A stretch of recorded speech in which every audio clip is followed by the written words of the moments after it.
하나님 말씀은 마태복음 4장 1절로 17절 말씀입니다. 제목은 예수께서 마귀에게 시험을 받으러 광야로 가시다입니다.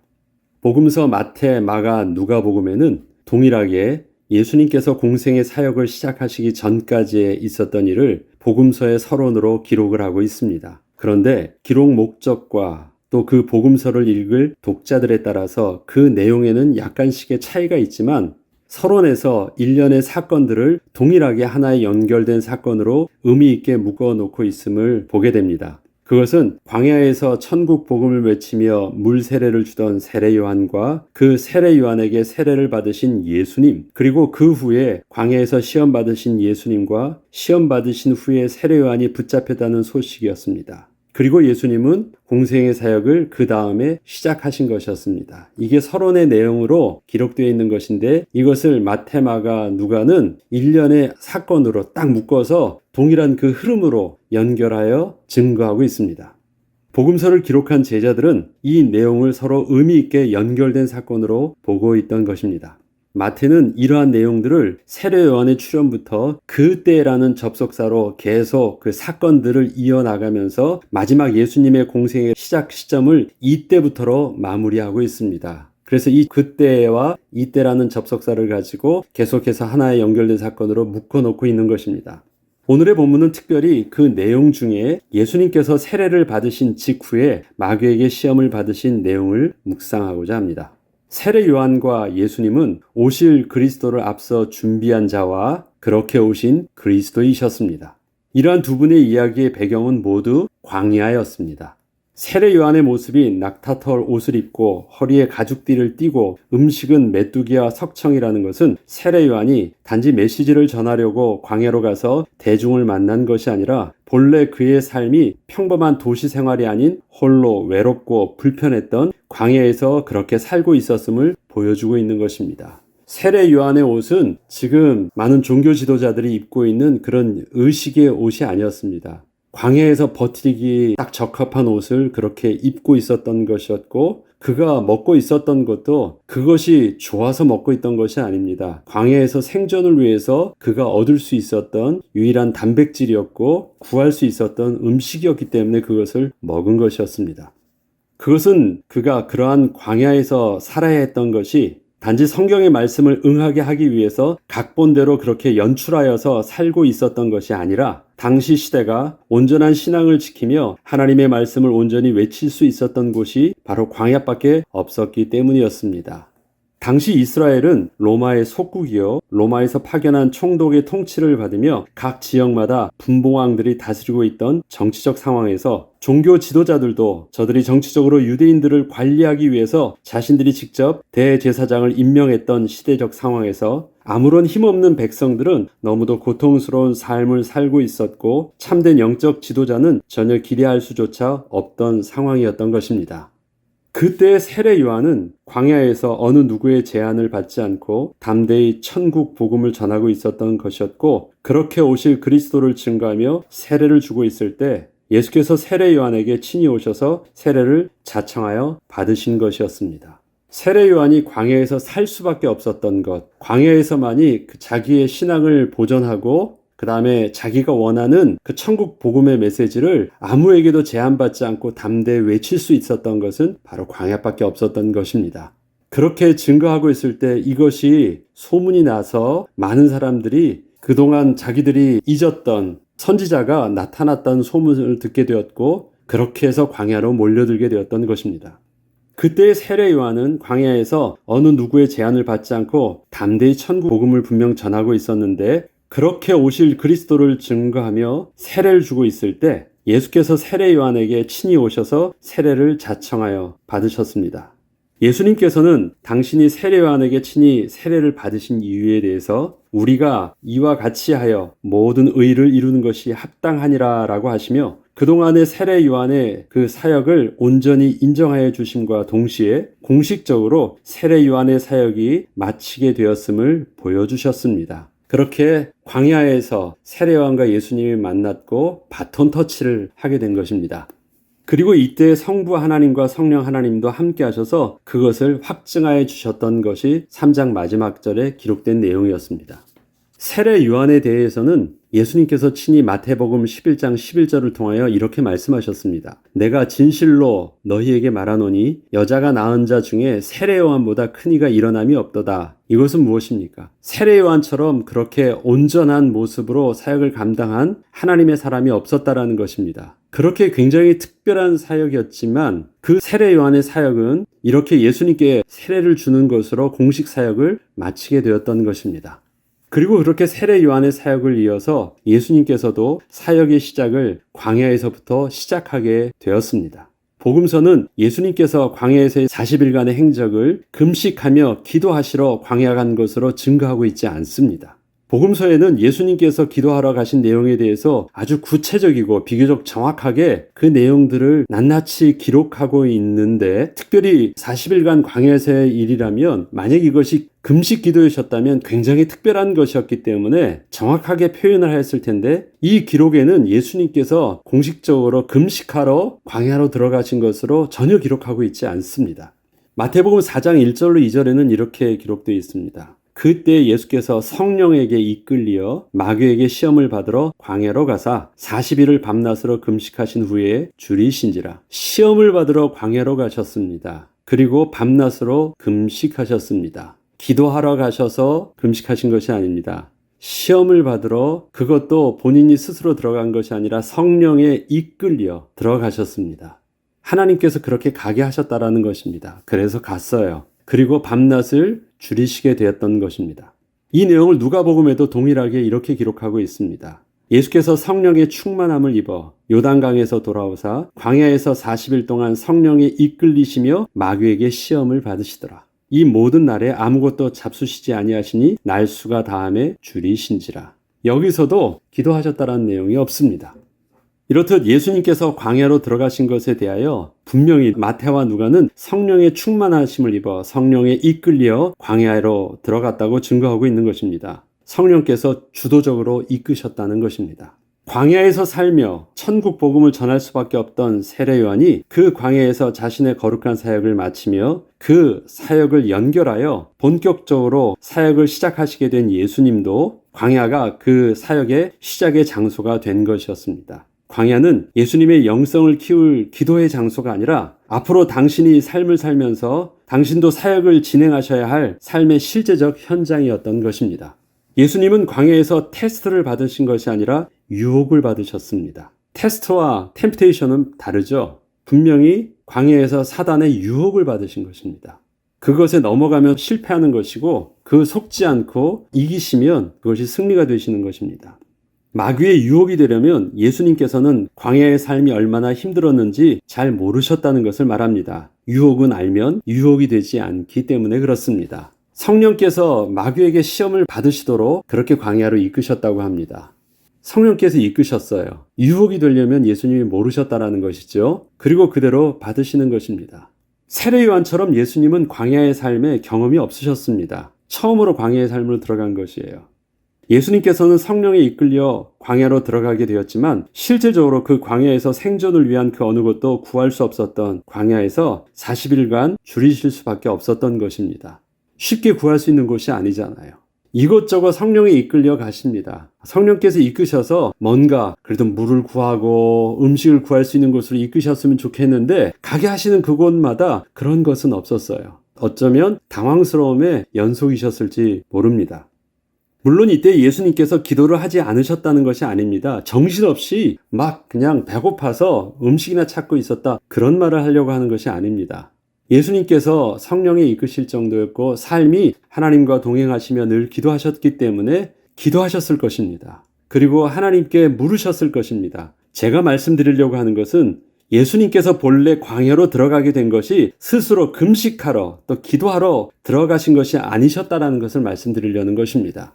이해되시겠습니까? 어떤 당신의 뭔가를 준비하기 위해서 영성을 키우시고 뭔가를 하기 위해서 그렇게 자청하여 들어가셨던 곳이 광야가 아니었습니다. 그렇다면 그것은 시험이 절대 될 수가 없습니다. 오히려 딱 버티고 있으면서 주님께 기도하셨겠죠. 그러나 예수님께서는 광야에서 성령에 이끌려 여기저기 다니셨습니다. 광야를 얼핏 보면 배회하신 것 아니십니까? 하나님 앞에 끊임없이 물으셨을 것입니다. 기도하셨을 것입니다. 구하셨을 것입니다. 그러나 그러한 것은 예수님께서 기도하러 금식하러 하시며 준비하셨던 것과는 좀 다른 것이었습니다. 그렇게 하시면서 40일간을 지나게 되셨습니다. 아무것도 먹지 못했고 줄이신 상태가 된 것입니다. 더 이상 육신적으로는 버티기 힘든 상태까지 오게 되셨던 것입니다. 삶의 현장이요, 사역의 현장으로서의 광야는 단지 신앙적으로 자신의 의지로 버틸 수 있는 것이 분명 아니었을 것입니다. 실제로 줄이고 목마르고 아무도 의지할 데 없고 의지할 수 없는 사람이 없던 고독의 장소였기 때문이었습니다. 마귀가 유혹하기 딱 좋은 장소였던 것입니다. 딱 좋은 장소와 딱 좋은 그 시간표가 되었을 때 마귀가 그렇게 나타났던 것입니다. 이때 마귀의 시험은 세 가지 방향으로 진행되었습니다. 첫 번째는 예수님은 본래 하나님의 아들로서 창조의 능력이 있으셨기에 줄이고 목마른 현장에서 당신의 창조의 능력을 발휘하여 어려움을 극복해 보이라는 것이었습니다. 두 번째는 아무도 도와줄 수 없어 보였던 현장에서 홀로 있지 말고 하나님의 아들의 권위를 사용하여 천사들을 불러다가 자신을 수종들게 하라는 것이었으며, 마지막으로 자기에게 경배하면 천하 만국과 그 영광을 다 줄 테니 스스로 그리스도의 사역을 포기하라는 것이었습니다. 예수님은 이러한 마귀의 세 가지 시험을 모두 하나님께 온전히 순종하시겠다는 고백과 결단을 통하여 이기셨습니다. 그렇다면 이 내용을 바탕으로 오늘의 본문을 다시 한번 읽어보겠습니다. 그러면 이 내용들이 좀 자세히 다시 들어올 것입니다. 시험하는 자가 예수께 나와 이르되, 이때는 지금 40일간 성령에 이끌리시어 광야를 다니시다가 줄이게 되었을 때입니다. 그때 시험하는 자가 예수께 나와서 이르되, 내가 만일 하나님의 아들이어든 명하여 이 돌들로 떡덩이가 되게 하라. 예수님은 하나님의 아들 맞잖아요. 그거 하시면 돼요. 예수께서 대답하여 이르시되, 기록되었으되 사람이 떡으로만 살 것이 아니요 하나님의 입으로부터 나오는 모든 말씀으로 살 것이라 하였느니라. 하나님의 입으로부터 나오는 모든 말씀으로 산다는 것은 뭐예요? 나는 하나님의 말씀에 순종하겠다라는 것이잖아요. 명하시는 것이고 나는 그 말씀에 순종하는 것, 그것이 사람이 사는 길이다. 예수님은 지금 누구세요? 하나님의 아들이셨지만 성육신하신 모습으로 사람의 몸을 입고 오신 분이셨습니다. 또 죄를 대속하기 위한 대속주로서 참 사람의 모습이었습니다. 그래서 사람이라고 말씀하는 것입니다. 그럼 우리들도 본래 하나님께서 사람을 창조하실 때 사람이 어떻게 살도록 만드셨어요? 하나님의 말씀에 순종할 때 진정한 행복과 자유를 누릴 수 있도록 만드셨어요. 인간은 불순종했고 하나님을 떠났잖아요. 그래서 예수님은 순종의 온전한 모습을 명확하게 말씀하시면서 사람의 본래의 모습을 그렇게 말씀하신 것입니다. 그리고 당신은 하나님의 아들로서의 당신의 모습을 스스로 내려놓으신 것이었습니다. 이에 마귀가 예수를 거룩한 성으로 데려다가 성전 꼭대기에 세우고 이르되, 내가 만일 하나님의 아들이여든 뛰어내리라. 기록되었을 때 그가 너를 위하여 그의 사자들을 명하시리니 그들이 손으로 너를 받들어 발이 돌에 부딪히지 않게 하리로다. 자, 너를 받든대요. 왜 받들어요? 하나님의 아들이시니까 그 권위가 있잖아요. 충분히 그럴 수 있어요. 또 하나님의 권위를 통해서 그 명령하실 수 있다라는 것이에요. 너는 그런 자격이 있는 권위 있는 자니까. 근데 예수님께서는 하나님을 시험하지 말래요. 나는 자기의 아들의 권위를 사용하지 않겠다라는 것입니다. 왜? 이 땅에 오신 모습은 그게 아니셨으니까. 그래서 광야에서 고독하여 왕궁으로 말하자면 많은 종들을 통해서 수종을 받을 수 있었음에도 불구하고 권위를 사용하지 않으셨습니다. 다음으로 세 번째는 무엇입니까? 마귀가 또 그를 데리고 지극히 높은 산으로 가서 천하 만국과 그 영광을 보여 이르되, 만일 내게 엎드려 경배하면 이 모든 것을 내게 주리라. 이 예수께서 말씀하시되, 사탄아 물러가라 기록되었으되 주 너의 하나님께 경배하고 다만 그를 섬기라 하였느니라. 이에 마귀는 예수를 떠나고 천사들이 나와서 수종드니라. 이 내용이 바로 앞서 제가 말씀드렸던 그 세 가지였습니다. 하나님의 아들로서의 능력과 권위와 당신에게 주었던 그리스도의 직분들, 그것을 온전히 감당하시기 위해서 당신은 사람의 몸으로 입고 오신 그 이상을 넘어서지 않고 그대로 하나님의 말씀에 또 온전히 순종하신 것이었습니다. 어쩌면 우리의 삶의 현장도 광야와 다르지 않을지 모릅니다. 우리가 단지 신앙적으로 고백하며 쉽게 들어가 그렇게 버틸 수 있는 곳이 아닌 실제적 삶의 현실이 바로 광야이기 때문에 그렇습니다.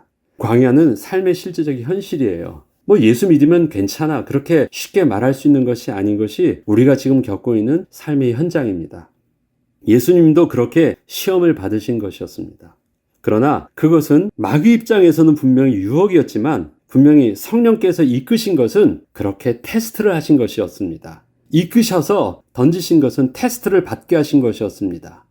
두 가지가 같이 공존하는 거예요. 그 테스트를 어떻게 해요? 마귀의 유혹으로부터 감당하신 것이었습니다.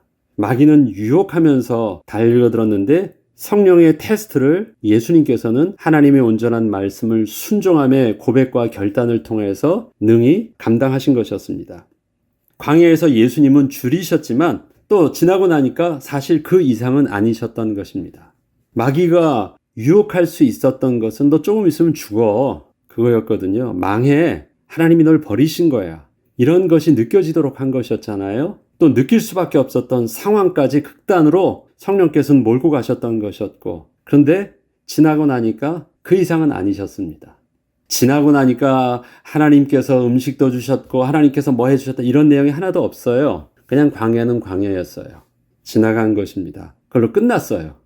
그리고 나서 예수님은 또 그렇게 광야에서의 시험이 끝나고 예수님의 본격적인 사역이 시작된 것이었습니다. 하나님의 아들이신 예수께서 이 땅에 오셔서 대속주로서 그리스도로서의 사역을 온전히 감당하기 위해서는 지난날의 하나님의 아들로서 당신의 능력과 영광이 하나도 필요치 않으셨던 것입니다. 그저 육신의 제한된 모습으로 성령 하나님을 의지하고 하나님의 말씀에 온전히 순종하는 모습을 통하여 감당하실 수 있으셨던 것입니다. 저와 여러분이 주의 일을 하기 위해서 마치 우리에게서도 내가 하나님의 자녀라면 하나님의 자녀에게 주시는 권세와 능력과 하나님의 응답을 주세요. 그것 있어야 내가 주의 일을 하지 않겠습니까? 우리는 그렇게 고백할지도 모릅니다. 우리의 삶의 이러한 현실들을 정말 주를 위해서 우리가 하나님께 구하는 많은 것이 있을 수도 있습니다. 복음 전하기 위해서는 이 정도는 해결되어야 된다고 생각하는 우리의 현실적인 한계, 갈급한 우리의 현실의 문제들도 있을 수 있습니다. 그런데 성경의 모든 사역자들과 또 주님 또한 이 모든 부분들이 필요치 않으셨습니다. 당신이 실질적으로 지난날의 아들로서의 권세와 영광과 능력 내려놓으셨고 그것을 통해서 그리스도의 사역이 부족함을 입지도 않고 감당치 못한 것도 아니셨습니다. 저와 여러분의 그리스도의 제자로서 맡겨주시고 하나님의 백성으로 새로운 삶을 시작할 때 지난날과 달라진 우리의 삶의 모습이 오히려 지난날보다는 더 연약해 보일 수도 있습니다. 그러나 그것 때문에 주님께서 우리에게 허락하신 삶이 제한받지 않게 하실 것입니다. 아무런 문제가 되지 않을 것입니다. 오히려 더 온전히 감당하실 수 있도록 하나님이 책임져 주실 것입니다. 다음 시간에 오늘 본문을 좀 더 묵상하도록 하겠습니다. 기도하겠습니다. 하나님 아버지 예수님께서 그리스도로서 이 땅에 보내심을 받고 사역을 감당하실 때는 지난날에 하나님의 아들로서의 권세와 능력이 아무런 필요치 않으셨습니다. 마귀는 그것 사용하면 훨씬 더 잘 감당할 수 있는 것처럼 유혹했지만 오히려 예수님께서 이 땅에 오셔서 온전히 사역을 감당하실 수 있는 실제적인 영적인 비밀은 하나님의 말씀에 온전히 순종을 선택한 믿음의 고백과 결단이었습니다. 우리의 삶의 모습도 바로 예수님을 본받아 주의 말씀 속에 우리의 삶을 헌신하게 하시고 우리의 삶을 결단하게 하시며 우리의 삶이 그렇게 인도받도록 이끌어 주시옵소서. 마귀에는 유혹처럼 보이지만 하나님은 우리를 광야 같은 삶 속에서 분명히 테스트하고 계십니다. 하나님 그의 삶을 성령에 이끌려 온전히 인도받게 하시고 능히 감당할 수 있도록 인도하셔서 마침내 주님의 거룩한 영광의 직분 온전히 잘 마칠 수 있도록 은혜를 내려 주옵소서. 감사드리며 우리 주 예수 그리스도 이름으로 기도합니다. 아멘.